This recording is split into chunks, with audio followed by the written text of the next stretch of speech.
Je n'avais jamais imaginé ma vie si j'étais pas populaire, si j'étais pas entourée de cette bande d'idiots, si on me regardait différemment. Si j'avais su, je m'y serais préparée. Et il est déjà trop tard. Tout le monde pose déjà ce regard de dégoût sur moi, comme si j'avais tué quelqu'un. Tout ça à cause de cette bande de cons. J'étais persuadée de pouvoir leur faire confiance. Je les ai tout dit, absolument tout, et ils m'ont poignardé.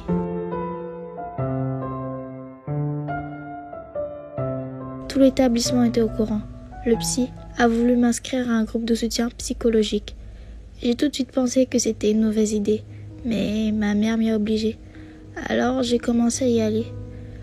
J'étais vraiment pas emballée.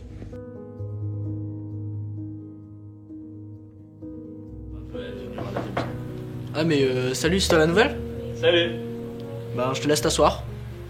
Tout d'abord, bienvenue. Si ça te dérange pas, est-ce que tu pourrais te présenter en quelques mots? Bonjour à tous, je m'appelle Anna, j'ai 18 ans et je suis porteuse du sida.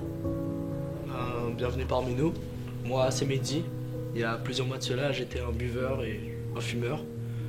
Je fumais et je buvais pour plusieurs raisons et un soir, ma mère elle m'a retrouvé complètement ivre dans ma chambre. Ça s'était trop détérioré, elle a décidé que j'avais peut-être besoin d'en parler autour d'un groupe de soutien.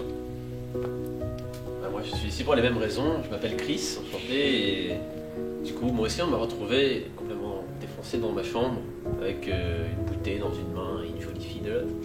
Mais bon, mais comme je buvais énormément, j'ai décidé de m'inscrire ici pour essayer de résoudre ce problème. Enchanté Chris pour te servir. Moi c'est Ellie, je me suis mutilée pendant un certain temps avant d'essayer de me suicider. L'établissement a décidé de m'inscrire dans ce groupe de soutien et j'avoue que ça m'a beaucoup aidé à reprendre confiance en moi. T'inquiète, on est là pour toi.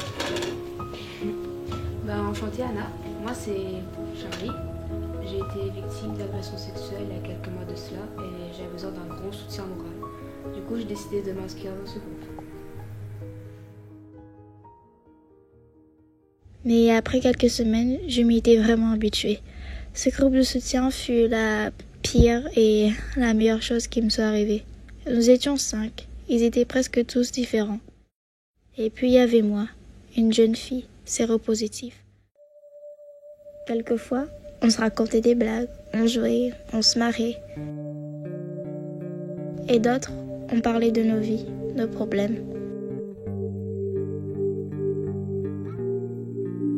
Après plus d'un mois, ils étaient comme ma deuxième famille. Je m'étais beaucoup rapprochée de Mehdi. Peut-être même un peu trop. On sortait quelquefois ensemble, rien que tous les deux. On s'appréciait vraiment beaucoup.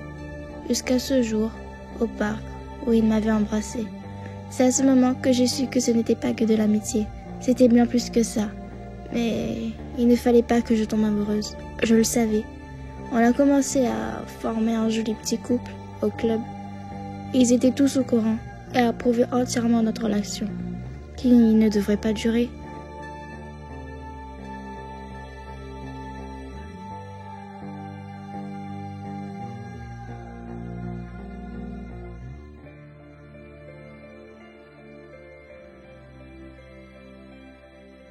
Tu m'as pas de belle relation avec Malaria? Comment ça? T'as pas oublié, j'ai le sida. Tu comptes rester puceau toute ta vie? Déjà, qui t'a dit que je l'étais? Change pas de sujet, s'il te plaît. Non, mais tu sais, une relation, ça se base pas que sur ça, et puis les préservatifs, ça existe, je sais pas. Et tu comptes pas avoir d'enfant plus tard? Non, mais tu penses vraiment trop loin, enfin, je sais pas. Déjà, je me suis renseigné depuis que je te connais, et je me suis énormément renseigné. Il y a des traitements qui existent. On pourra sûrement avoir un enfant sans qu'il soit contaminé, et puis même si jamais on venait à faire des choses.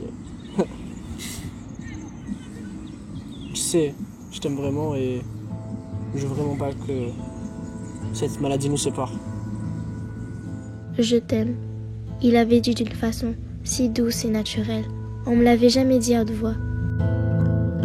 We all float down in plastic feeders out of a room where love was tender. Some of us both forget forever. Je pensais pas trouver l'amour après ce foutu dépistage, ces foutus résultats. Mais il faut croire qu'en l'amour, rien possible.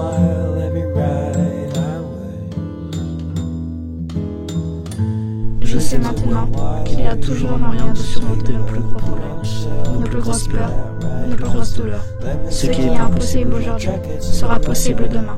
Il suffit de garder espoir.